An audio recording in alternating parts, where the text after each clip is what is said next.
Warning, this podcast episode contains swearing, drinking, references to suicide, death, a murder, and some uncomfortable age differences. Listener discretion is advised. Also, I know that we don't like hearing editing Molly just interjecting herself into the podcast, but unfortunately, during this recording process, we had some audio difficulties, so you will be hearing more of me just kind of jumping in when we have an audio clip that's missing, just explaining what got cut out. So that context still works here. Great. Thank you. Enjoy the episode, and happy October. Hello, and welcome to Demons and Bellinis, the podcast where we whip up a drink and talk about some spooky shit. I'm on the market for a new ghosty BFF. Call me. I'm Molly. And I'm in a constant state of dread. Ashley. Today we will be discussing the Fairmont Empress Hotel, Oh! located in the capital of beautiful British Columbia, Victoria. So, grab a beverage of your choosing, get cozy, and check your closets for confused old ladies. Ew. And remember, Why are stay they there? peachy.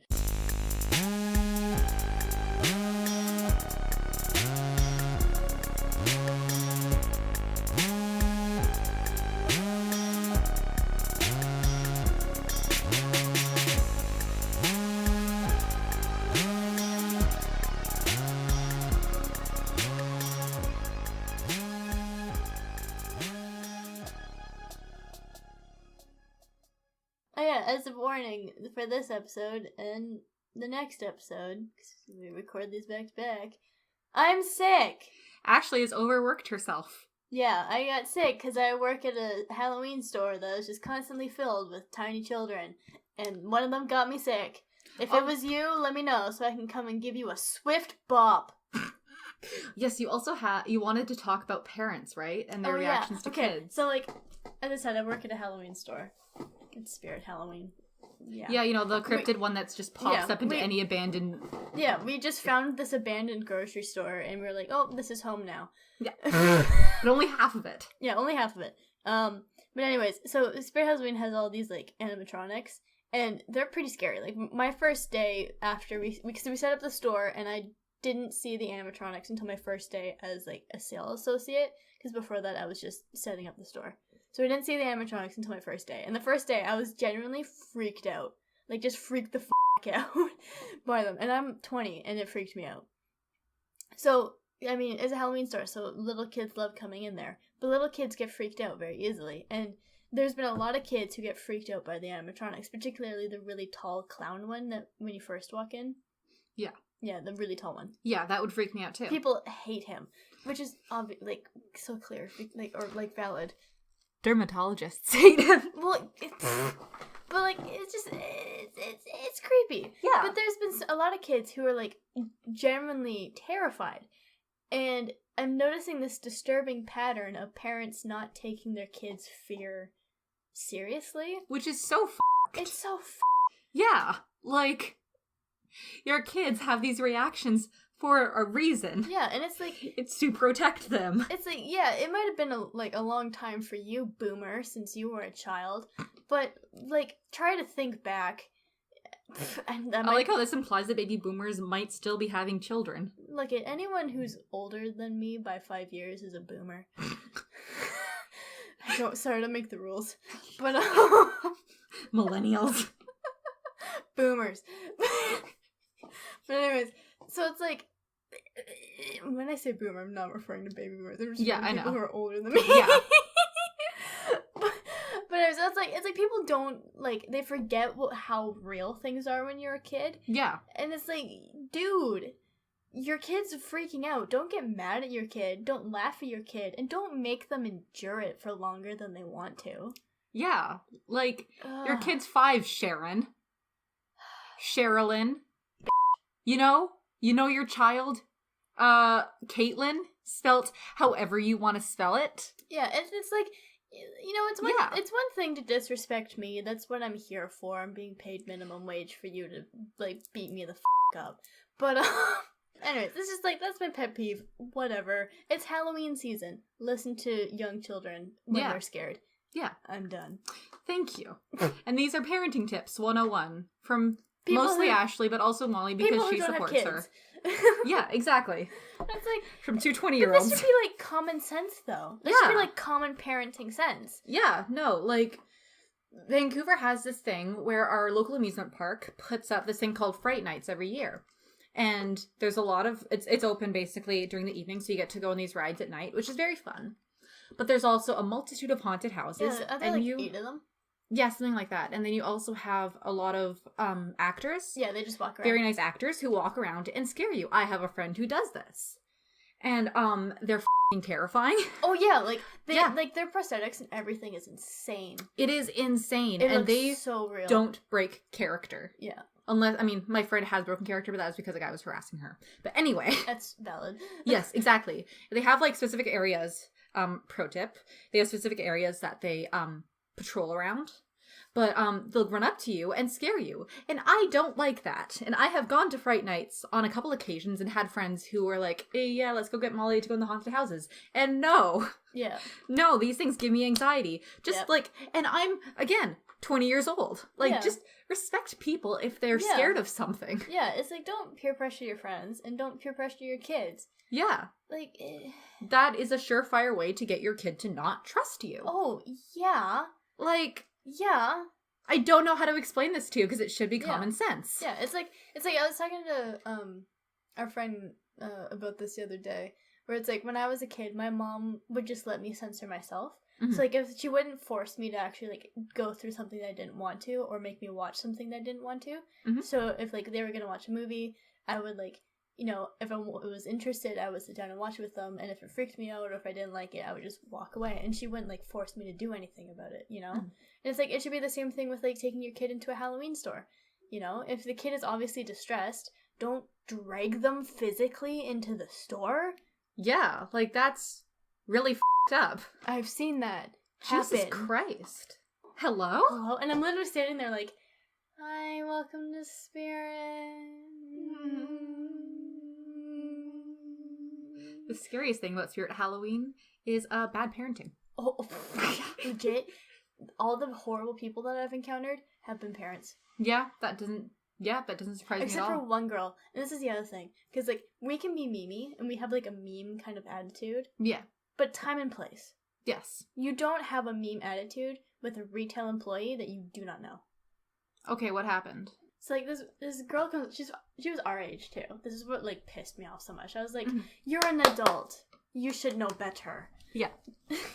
And she's pointing, like, the model was wearing, like, this alien dress, and the costume piece just comes with the dress, and the model was wearing these, like, leg wrap thingies. Mm-hmm. And I was like, well, if they aren't with the costume or, like, beside it, do they put with, like, the costume? model. Yeah, or, like, you could take a look around, but, I mean, I don't know exactly. And she was like, she looks at me and she goes, like, she looked at me literally like that for, like, 10 seconds, just Yeah. like that. She's doing like a kind of Max style, no, not like Max style from Max and Ruby, but just like a very passive aggressive smile. Oh, yeah. And she goes and looks at me then, and then, like, 10 seconds later, she goes, well, that's lame, and then she walks away from me. And I was like, time and place.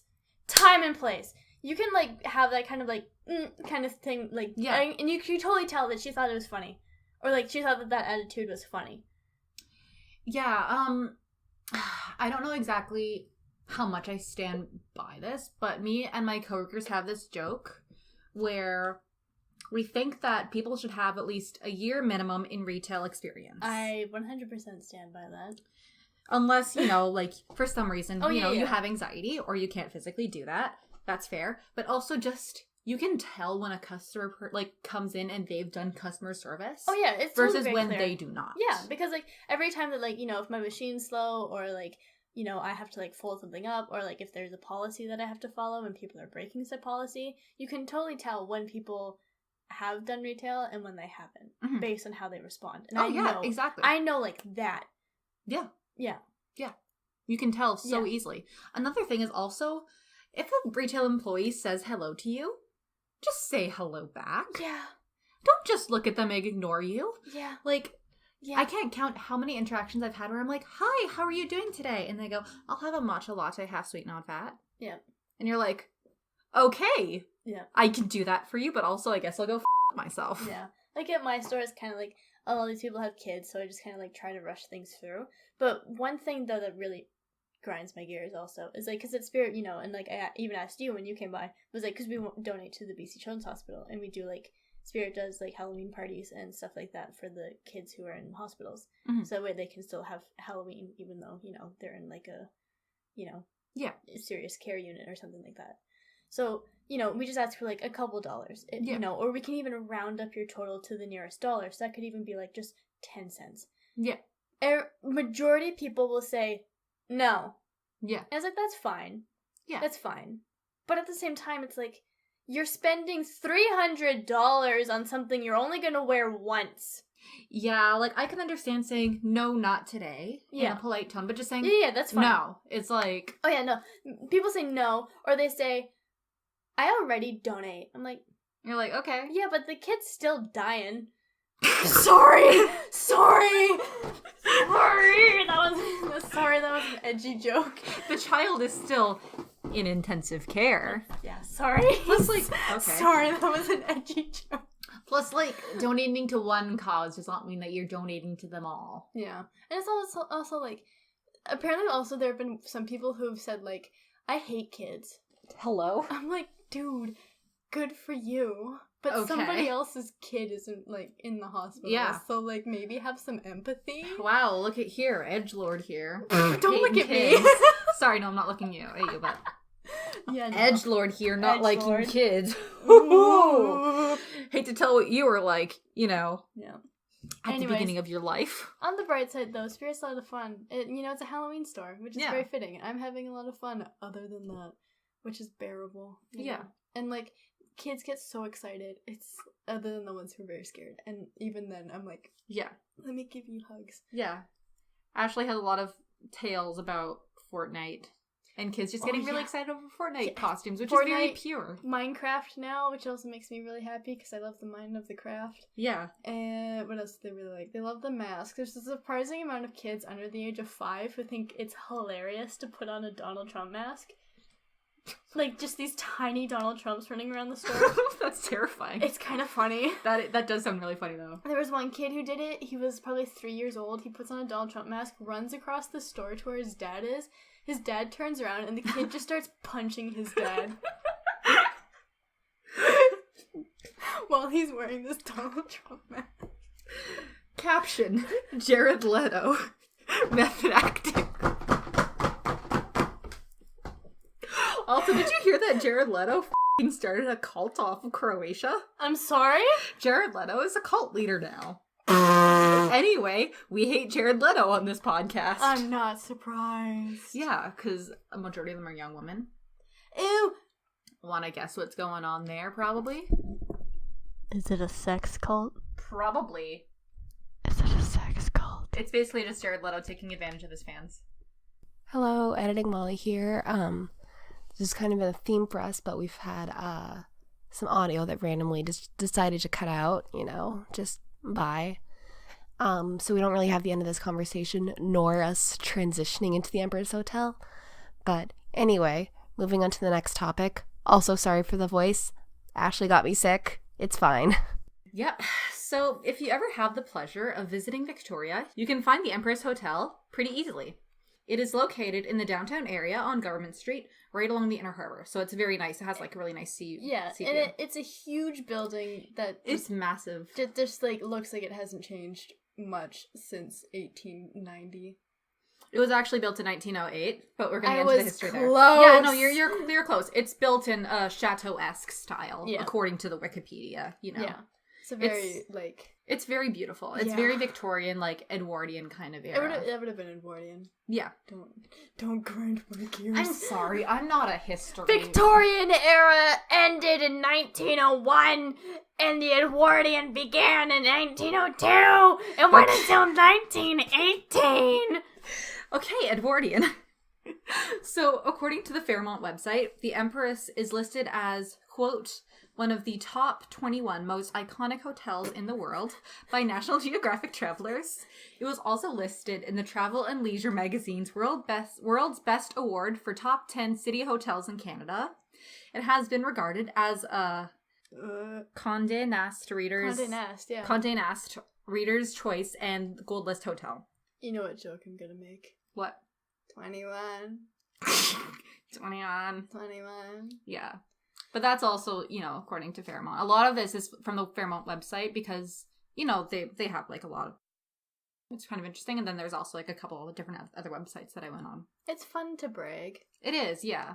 And they do like bragging. Actually, they have an entire section on ghost, like, stories from the Fairmont. They embrace it. It's kind of funny. So... In 2017, the Empress underwent a $60 million restoration. This includes a spa, the event space, and redoing of a majority of the 464 rooms, amongst other investments. From what I can see, a room here would also cost about $500.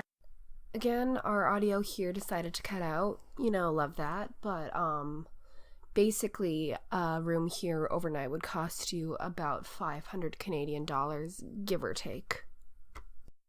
It's so pretty, though. Yeah, it's so pretty. You see, like, brides walking out there a lot, and it's, like, covered in ivy in the front. Yeah, it's so but, like, what about people like me? I know. Well, actually... I don't have $500 to spend, nor am I going to get married anytime soon. Yeah. Because my boyfriend doesn't like the concept of marriage. Anyways. Yeah. Well, this is for you. If you're in the area, the Fairmont recommends that you take time to attend the high tea. That's also $100! Which has been, quote, served daily since its opening in 1908. To advertise this, like, they say on their website, a grand tradition for over a century. The world-renowned Fairmont Empress has served England's most beloved ritual of afternoon tea to famed royalty, celebrities, and dignitaries alike. I don't think my is dry enough to attend that event. Reinvigorated in our timeless, sophisticated lobby lounge, tea at the Empress will continue this quintessentially... Quintessential! It says quintessentially. That's not a word! I know, but... It's quintessential! It said quintessentially. That's not a word! This quintessential Victoria experience. I also had to, dig for the price because it's not, like, just up there. Sorry, I got cider in my nose. She's just snorting a whole lot of cocaine. No, I'm not. Yes, she is. No. Yep. Don't listen to her. She smokes crack. Ashley's boyfriend one time, like, we were making, like, weed jokes, and I don't smoke at all. And then he was like, Molly, don't take this the wrong way, but you look like you would smoke weed. You do! I kind of do. You do! Like, when I first saw you today, I was like, where's your weed? Because you totally look like that kind of, like, oh, it's natural. It's natural. It's medicinal. Natural. It is medicinal. Yeah. I take mushrooms to expand my mind. I use CBD-infused lube with my rose quartz dildo. We're not talking about rose quartz dildos right now. Because we've had discussions on... The fact that rose quartz dildos keep coming up is bizarre, and I'm getting you one for Christmas. Thank you. Please do. So I also had to search for the price. It's not just, like, advertised on their website visibly, because why would that be, so easy? Because it's so fucking expensive. Yeah, but from my understanding, an afternoon tea would cost you approximately 82 Canadian dollars per person. And more if you want to get champagne. Yeah. Capitalism! Yeah, it's like... Capitalism!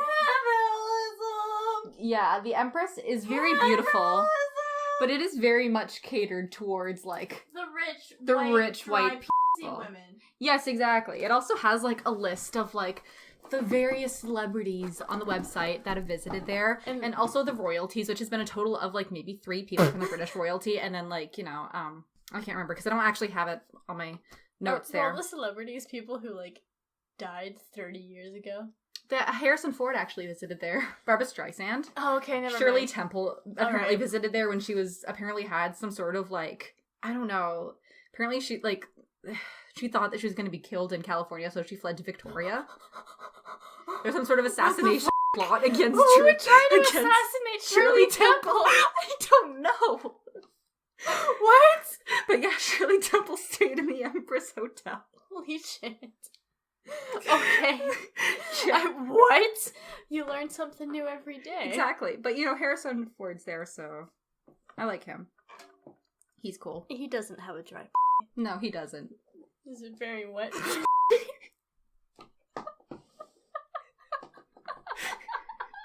He is the wettest there ever was.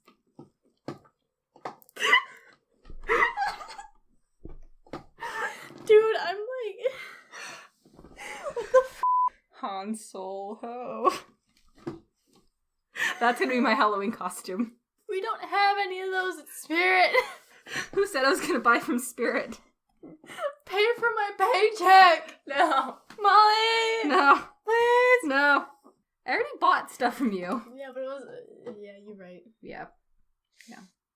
So anyway, the Empress opened its doors to the public on January 20th of 1908.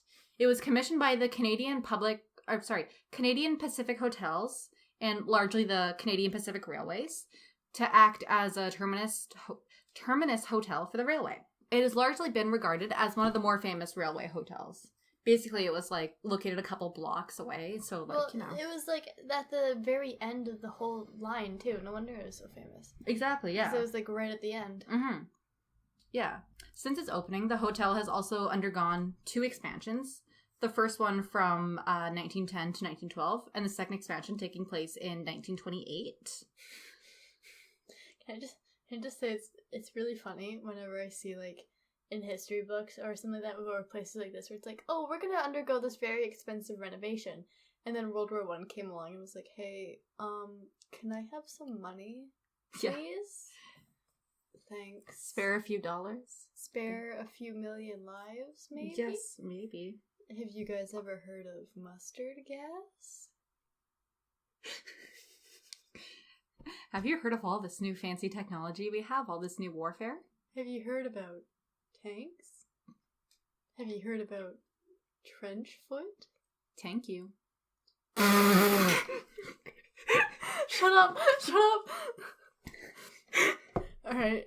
Yeah. No, I totally getcha. Yeah, no, it's like there's always this abrupt stop in 1912 to a lot of projects because so much of that money had to go to the, Yeah, exactly. you know, to the war. Yeah. Something else I would like to note is that, according to the Fairmont website, again, that in 1965, there was much debate on whether to tear down what was becoming a faded, dowdy hotel to make room for a more modern, functional, high-rise hotel. One local newspaper warned that, quote, without this splendid relic of the Edwardian era, literally tens of thousands of tourists will never return. This is the Mecca. This is the heart and soul of this city. The city. Is it wrong, though, that they kind of aren't wrong? Yeah, no. Like, because what else is there to do in Victoria other than look at that hotel that you can't afford to stay a night in? Yeah, the Victoria is basically just like, I mean, as it's kind of named, it was basically the Victorian, like, high-class society city. Yeah. Yeah. Yeah, and then in now, Canada. Yeah. Or on the west, basically. Yeah, and it's still, now it seems so bizarre that, like, BC hasn't changed its capital to Vancouver. Yeah, right? Because it's like, Victoria, like, yeah, it's pretty, but what else do you do there other than look at things? Yeah. There's a lot of flowers. Yeah, no, the gardens are beautiful. Yeah. But yeah, it's basically a bunch of old people. Yeah, it's a retirement town. It is, yeah. Yeah, it's like Florida for Vancouver people. Pretty much, yeah. Yeah. Like, again, it's very beautiful, and there's, like, a lot of, like, really cool, like, old buildings. They're old, you know. Yeah. Canadian old. Yeah, but, like, it's boring. A little bit. Like, if I'm gonna go to the island, I want to go to, like, Tofino, or, like, just be in the woods. I don't really want to. Yeah. Victoria's not really somewhere that I'm like, oh, I want to go there. You know what I mean? Yeah. I like it for the ghosts. There's some cool ghost stories out there. Yeah. I mean, Vancouver has murder mysteries and shit like that, too. We do, yeah. That's pretty fun. Yeah. The decision was announced on June 10th, 1966. The Fairmont Empress would not be demolished. Instead, she would embark on a $4 million campaign of renovation and refurbishment, playfully dubbed as Operation Teacup. Later in 1981, the Fairmont Empress would be designated as a National Historic Site of Canada. Yeah. And now they can't do any renovations without getting government permission to do it. Yeah. Yeah. It's also so expensive. And even then, if you do renovations, it has to look exactly the same as it did before. Well, actually, they have, like, it's like a mix of modern and period pieces, which is pretty interesting. Yeah. But if you actually want to, like, look at a more, like, period piece hotel, I would personally recommend the James Bay Inn. That one's really cool. It's located right near the Emily Carr House, and it's, like, it's really cool. I like it a lot. It's cool.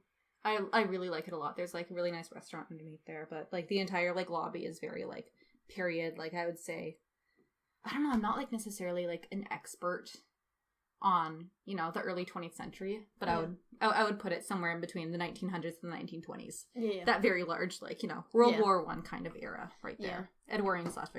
Victorian.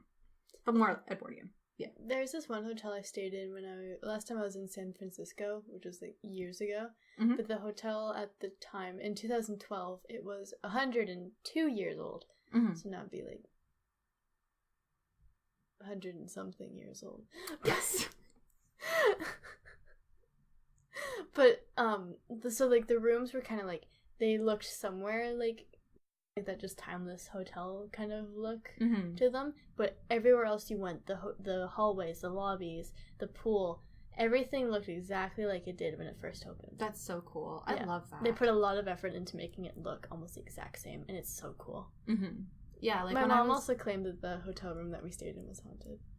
Nice. She said that there was a man in a blue suit, and he liked to sit in the chair by the window. Oh, that's She great. told me that, and I was like, Mom, I sat in that chair all the time. Why didn't you tell me? I was taking his seat. Moral of the story is, move your feet, lose your seat. Lose your life, lose your... Molly! Sorry. Ben. He came back for his chair. Okay, so mostly what this episode is going to be is talking about this one ghost. Okay. Because I don't think he's a really cool guy, but I think his story is pretty cool. Okay. His story is pretty neat. But is he a dick? Little bit. Oh. Yeah. Well, like, you kind of have to be a bit of a dick to get through life.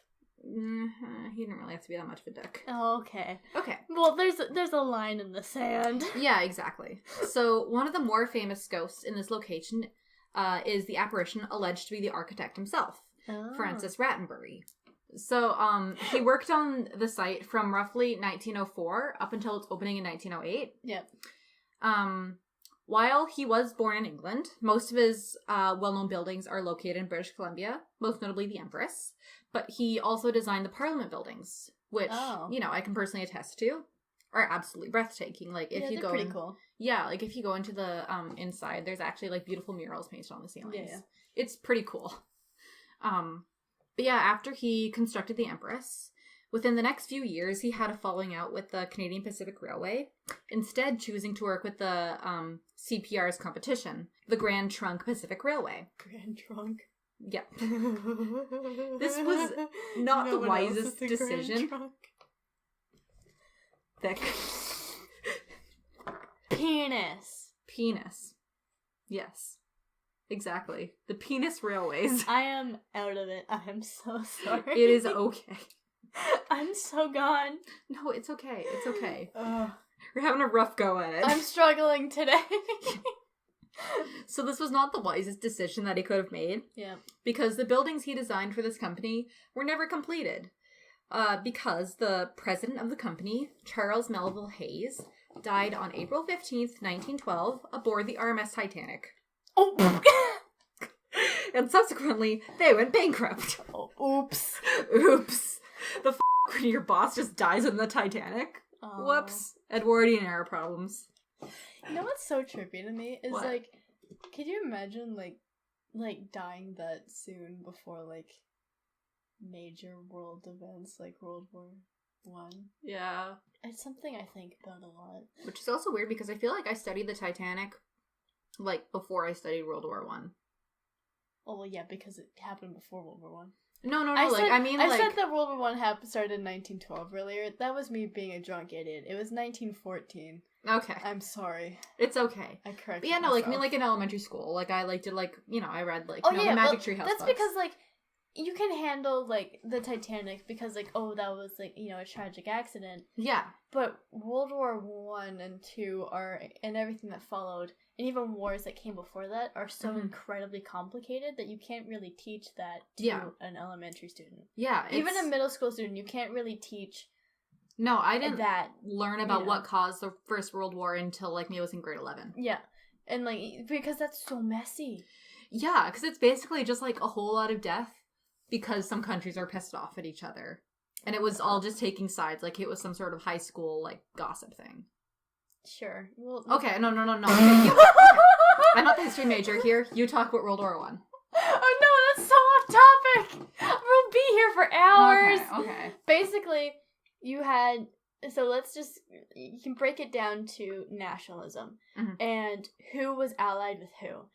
It wasn't picking sides. It was who was already allied with who. Oh, okay, yeah. So you had the Serb or the Black Hand was a nationalist, like, anarchist kind of group, and they wanted independence for Serbs, and they weren't getting it, and they already had a lot of back and forth with Austria, and Austria had a lot of back and forth with kind of like that area where Austria was trying to take the more control over it, and the people there were like, "Hey, yo, what are you doing? Yeah, no, don't do that. No. Get out of here.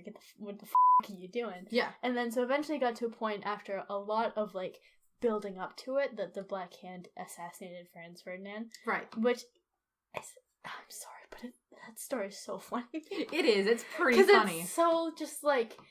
It's chance and like it's like he bizarre. was literally at a cafe and then the parade just happens to go by and he's like, okay. Well, no, what happened was that it wasn't that. It was that they tried to set off a bomb during the parade. It failed. The guards and the Archduke and his wife were alerted to it, so they're like, shit, we gotta evacuate. So they flee. They go around this roundabout way to get back to the palace to get to safety, and they just happen to, like, be stopped out front of that cafe. While they're evacuating from the first assassination attempt, they get assassinated.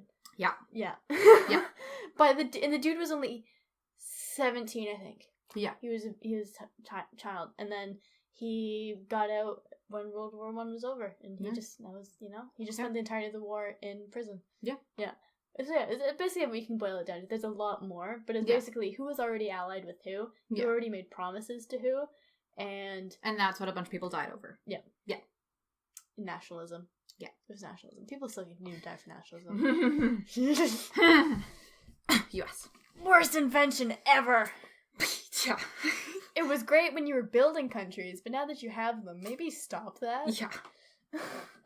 So, after the president died, he then made amends with the Canadian Pacific Railway and continued to work with them. He collaborated on the second CPR steamship terminal in Victoria from 1923 to 1924 with another architect named Percy James. The two also worked together on the Crystal Gardens, but had a public conflict over Rattenbury's refusal to give James credit and payment for his work in the garden. Also, fun fact, the garden is located right beside the old spaghetti factory. Yes! Where other ghosts haunt. Yes. So that area is also haunted. I like that. Me coming back as a ghost. Where's your garlic bread? I just want your garlic bread, please. Well, it's not garlic bread. It's that garlic butter. I want... Look it! Just give me garlic bread! Just bread with garlic in it! I don't care how the garlic's in it, I just care that it's on it! Yeah. But yeah, no, I think I've mentioned this a couple times before, but there's like a haunted old spaghetti factory, which is a chain for spaghetti. That's in... Well, I think people know... I think people know that the spaghetti factory is a chain. The old spaghetti factory. There's one that's haunted in Gastown and another one that's haunted in Victoria. So, ghosts just like spaghetti. Gastown is in Vancouver. Yeah. Ghost Town is a neighborhood of Vancouver. For those of you who are listening from outside of Vancouver. Which is a lot of you, apparently. You're kind of cool. Fun. He was also forced out of Victoria after this, due to the public disapproval of his personal life. In 1923, he left his wife, Florence Nunn, who he'd been married to for, at that point, up to 37 years. He also left his children, Frank and Mary, for the 27-year-old, twice-married Alma Pakenham. Hey, Alma Pakenham. Dude had a midlife crisis. Yeah, I mean, like, he just had this disagreement, for this guy, but... The thing is, though, is that he really mistreated Florence when they were divorcing, which included having the heating and lights turned off in their home after he had moved out. Dick! Right? Your kids live there. Dick! And, he's also... Oh God, I can't remember how old he is at this point, but he's a lot older than Florence. Ew. Sorry, Florence. Alma. Ew. He's literally been married to Florence 10 years, longer than Alma has been alive. He's gross. But yeah, he also, really flaunted his affair with Alma. And this kind of led his former clients and associates to shun him, forcing him to leave Victoria. He married Alma in 1925 after Florence had agreed to his request for a divorce. He later returned to Victoria 4 years later with Alma, along with her son from a previous marriage, Christopher. They later had a son together, John, before they moved back to England. This was in Bournemouth, the same year that Rattenbury's ex-wife, Florence, died of cancer. Yikes. Yep. On the morning of March 23rd, 1935, Rattenbury was found in his home with several head injuries carried out with a carpenter's mallet. He died in the hospital 4 days later. The murder had been carried out by their chauffeur, George Percy Stoner, age 18, who's having an affair with Alma, who was 41 at the time. Oh my God. Okay, you know what? I mean, they both sound like dicks in this case. Yeah. Both her and him. Yeah. Y'all are both... I mean, I don't know if murder was called for. Cool motive. Still murder. I can excuse murder, but I draw the line at pedophilia. Wait, wasn't she 29? She was 41. Well, no, when he first got together with her. Oh yeah, she was 27. She's an adult. Oh yeah, no, she's fair. But at this point, he's 18. He's 18. She's 41. Oh. Yeah. Y'all. Yeah. Can we get a real Cougars of 1930s?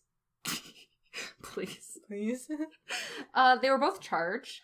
Stoner only served 7 years of a life sentence, and Alma died soon after. A little bit before he was released, because she thought that he was going to life, Oh wait, what? Sorry. Did she off herself?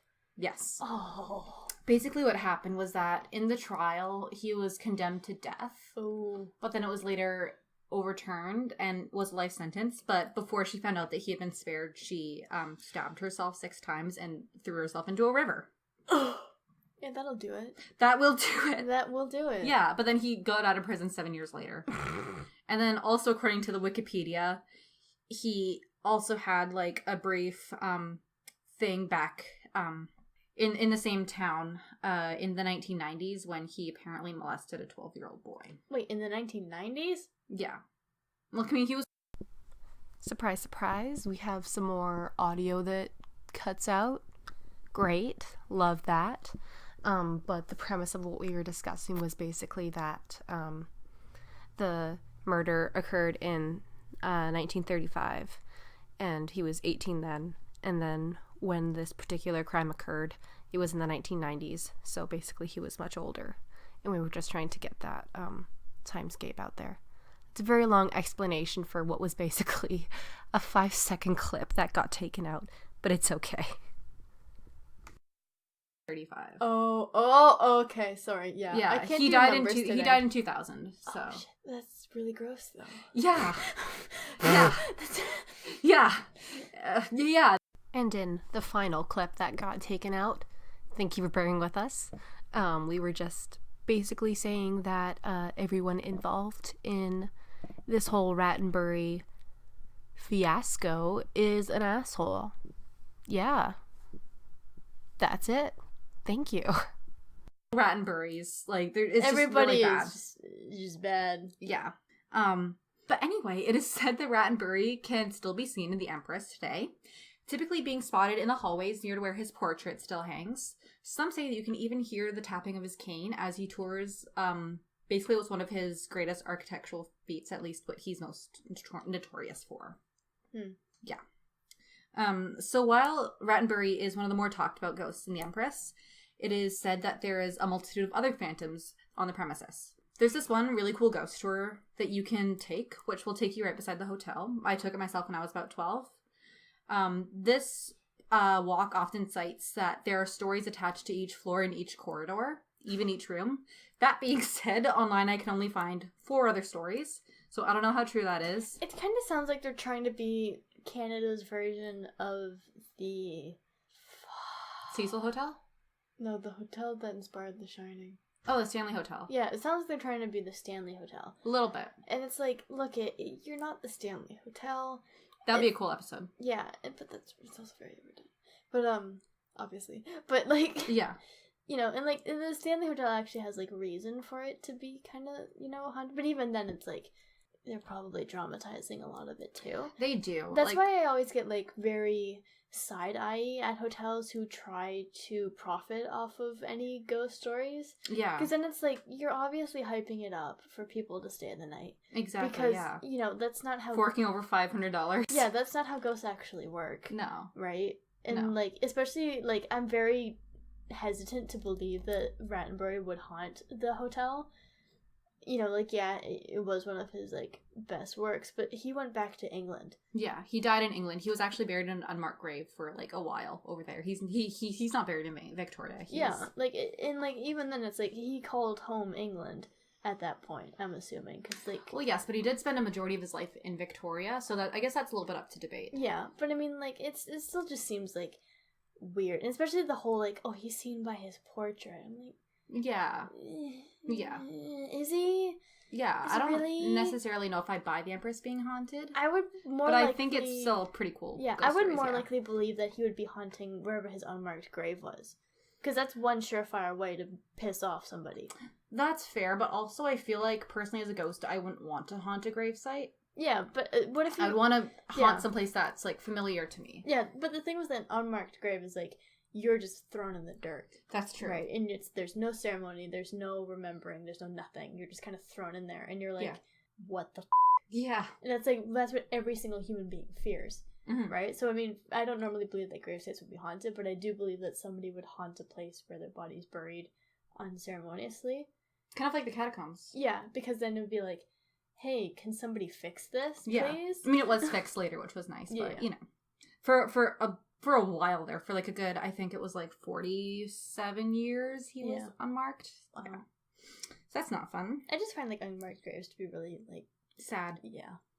I also really, when I'm in a graveyard, because sometimes I'll do like, not witchcrafted graveyards, but I like to honor the dead. Yeah. And oftentimes if I see a forgotten grave, which basically means like if you can't really read the writing on there anymore, you can like leave an offering there for the people because, you know.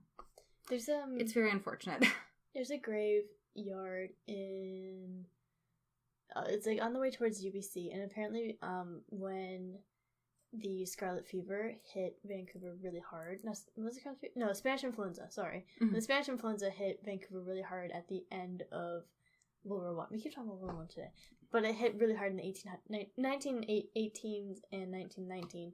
Mm-hmm. So many people died that people just... There are these unmarked mass graves in this graveyard in Vancouver because the people just died that fast. There are a lot of mass graves in Vancouver. Yeah. Yeah.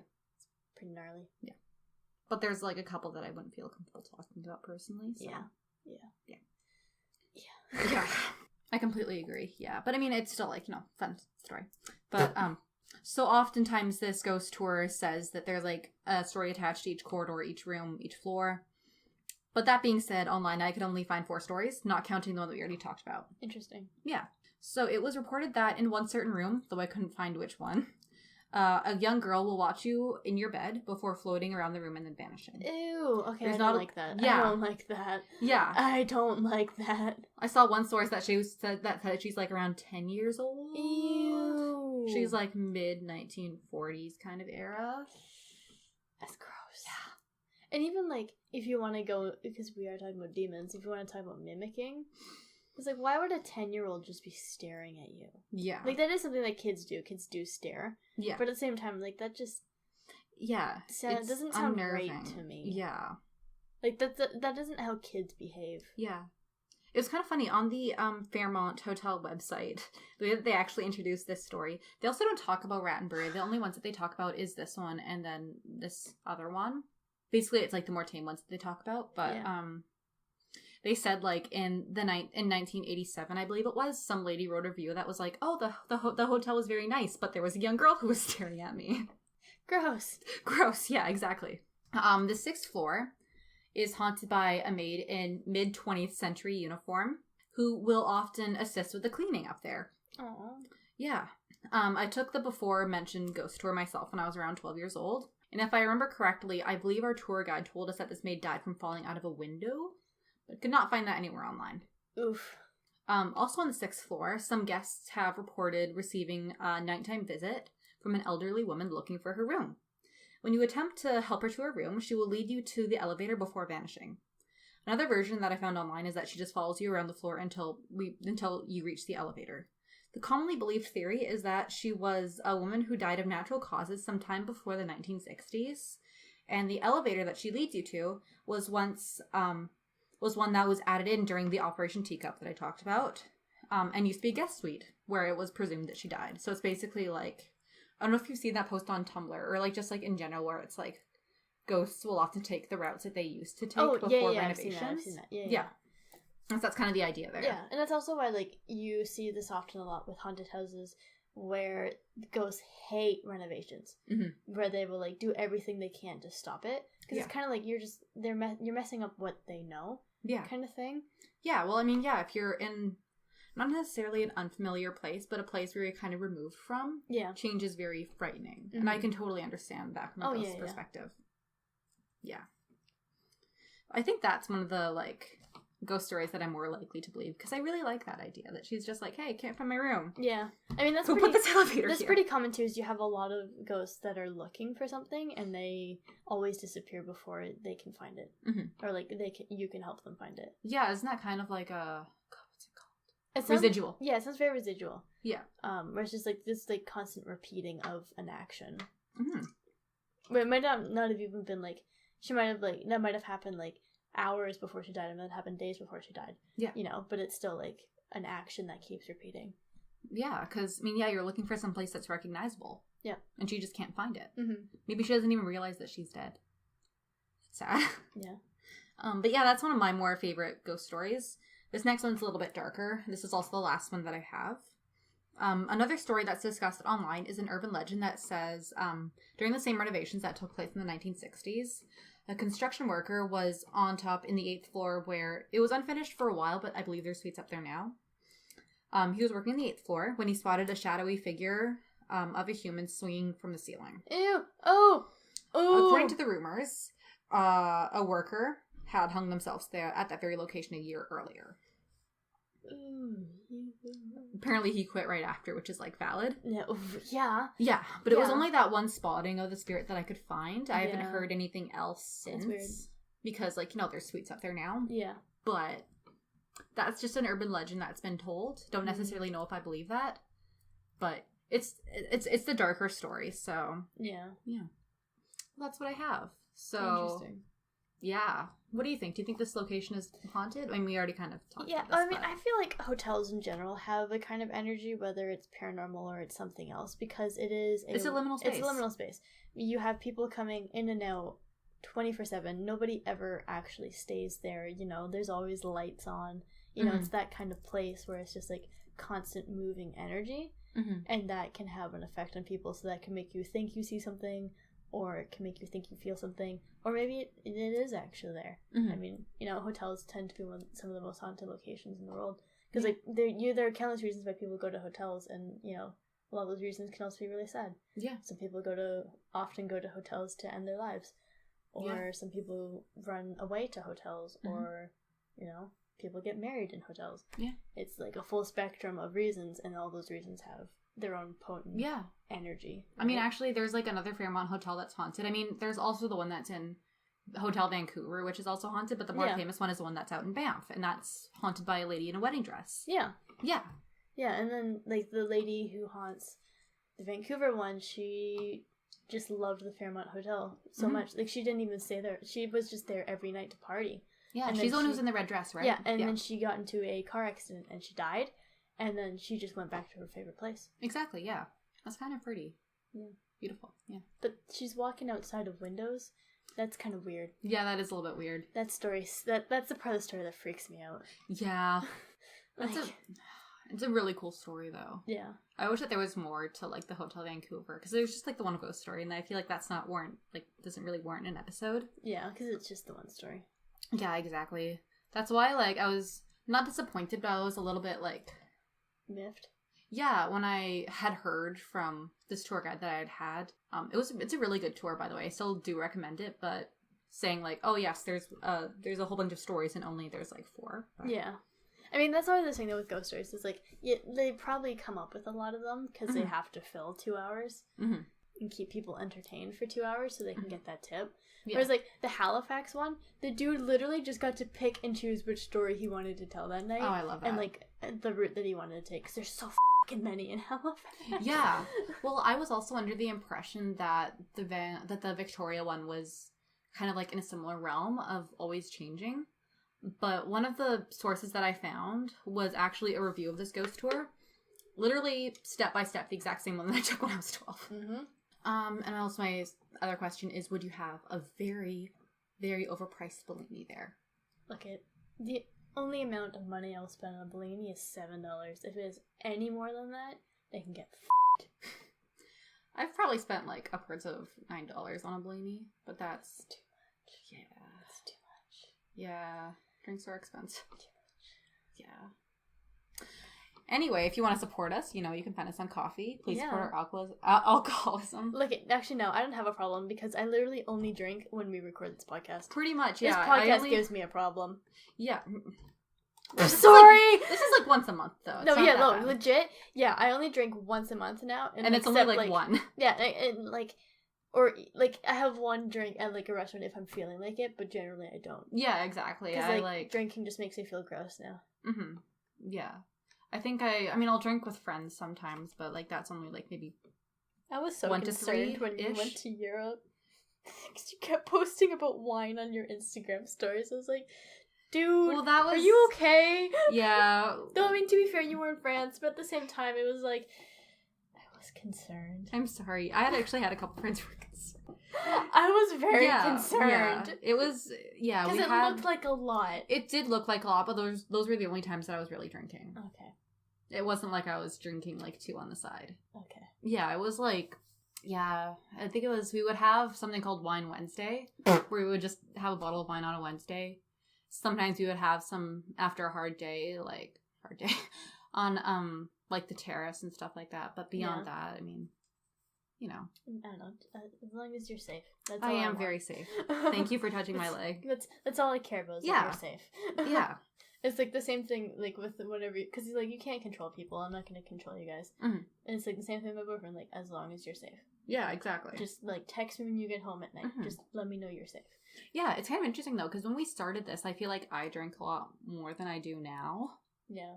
Yeah, and so, like, that's kind of why I like to put that little thing where it's grab a beverage of your choosing. Oh, yeah, because it's, like... Yeah, I don't know if you guys have caught on to this, but it's basically just, like, we don't want to glorify alcohol in this podcast. No. Not at all. Like, yeah. It's fun, and I like to do it, especially when I'm, like, talking to someone, because I like getting into deep conversations when I'm drinking. Yeah, and, like... Generally, but... For me, I find I get a little looser, mm-hmm. and that just makes my comedy flow more. You look like you're from The Nun. It makes my comedy flow more. Exactly, yeah, but like... It makes, it's, and, like, use your common sense, basically, and it's, like, listen to your body, too, because I have a very physical reaction when I drink, like, I don't think I'm allergic to alcohol, but I have a very physical reaction, and when I start to feel that, I'm like, done. We're done. Yeah. No more. Know your limits. And, like, I'm starting to feel that now, and I might have to tap out and go home, but, yeah. Because I am sick on top of it, too. Yeah. But, it's like, listen to your body, listen to what you're feeling, mm-hmm. Take care of yourself. That was a really lighthearted ending to this episode. Yeah. Yeah. Well, I mean, it's important because we are, doing a podcast that contains talks of alcohol. We're drinking during it. Sometimes we've had a couple episodes where we've done it sober, Yeah. And, like, I mean, like, yeah. Yeah. But, yeah. Just want to put that out there. Feel like we should have said that maybe not on episode 21, but... Hey. And yeah. if you're here with 21. us this far, you can, like, listen to us lecture to you. Because, I mean, I know that I have... Like, if you're here from my Tumblr side of things, I know majority of you are still in high school. So please listen to your misfit's mother. Yeah. When I say, please take care of yourself. Yeah, of course. I mean, to a certain extent, I feel like, because I kind of didn't go through a hard time, but I did drink a lot more when I was underage. Yeah. Like, when I was, like, about probably late 17, early 18. Yeah. And the only valuable thing that I can say that I really gained from that is learning how much I can drink and can't drink. Oof. Yeah. Yeah, and I didn't drink at all until I turned 19. I only had one drink that was 3 months before I turned 19. Yeah. And I didn't drink at all until then. The first drink I had was a Bellini. Aww. Yeah, I love it that. was a Bellini. Yeah. And that was like a month after I turned 19. Yeah. So it's just like, everyone has their own pace. And, you know, don't let anyone peer pressure you. Because if they do, I will find them and I will give them the swift bop. Yeah. You'll put that clown animatronic in front of them and watch them scream. No, just swift bop. Okay, that's good. Just swift bop. Nice. I love it. Oh, yeah. shit. Let's see. This episode is coming out at the end of September. And our next episode is actually going to be our year anniversary. Hey. Which I know that we kind of had that hiatus in the summer, but I'm pretty proud of us that we've gone a whole year of this. Yeah. Being like indie, doing this all ourselves. And we're still trekking. So yeah, exactly. We're still doing this every month. We're still getting episodes out on time. Yeah. Like, and like, that's pretty good. Yeah. Yeah, we're doing well. And thank you for like staying with us this long. Like, if you've joined, like, you know, in the past week, in the past month, if you've been here with us since the beginning, which, like, thank you so much to you, because our first episode sucked ass. Yeah, I like our no newer idea episode. what we were doing. Yeah, well, I mean, it's I got hard. too wine drunk. It's hard to know what you're doing when you start off. Yeah, but like, it's so much fun to record a podcast. It is. I love it a lot. Yeah. And yeah, like, you know, we do this all out of my pocket. I'm sorry. No, it's fine. I have a job now. Do you want me to start paying for things? No, it's okay. I will start paying for things. If you want to get a second mic, that would be pretty cool. Okay, just send me links. Okay. Jesus. No, it's okay. I have a job. I am employed. Yeah, no, we do this out of... I am a working citizen. You are. I pay taxes. You do. But yeah, no, we do this with our own time. You know. Yeah, like I could have been playing Minecraft, but instead here I am. Yeah, but, you know, we just wanted to thank you guys for listening to our shenanigans. Yeah, thank you. Yeah, like, honestly, if there was even, like, maybe 10 people listening, I know that there's not 10 people listening. There's more, but... Unless. But, you know, even if it was, like, we only had 10, like, you know, not regular, like, not regularly tuning in listeners, I feel like I'd still want to do this just because I have so much fun doing it. Yeah. Yeah, that's fun. So times. thank you. Yeah. From your local podcasters. From your local ghost. From your local witch. Yeah. Anyway, I hope you guys have a great week. Next 2 weeks. If you're in university or just school in general, good luck. I know it's kind of a hard time, but, you know, you can get through this. Yeah. If you guys, like, legit, if you ever need someone to talk to, hit me up on my Tumblr at ghostkid.com. My anon and just regular message box are always open, and I will talk to you. As are mine, yeah. Yeah, so, like, feel free to talk to me. Yeah, totally. I'm always here. I will be your mother. Yeah, we love you guys. Yeah. Yeah, so, stay safe out there. We hope you can tune in the next couple weeks, and stay peachy. Bye! Thank you so much for tuning in this week, and we hope that you enjoyed the episode. This episode features the voices of Molly Lorette and Ashley Smith. Our theme music was composed and produced by Larry Lorette. Our cover image was designed by Kate, and sound editing was done by Molly Lorette. Have any comments, concerns, or cases you want us to cover? Email us at demonsandbellinis@gmail.com.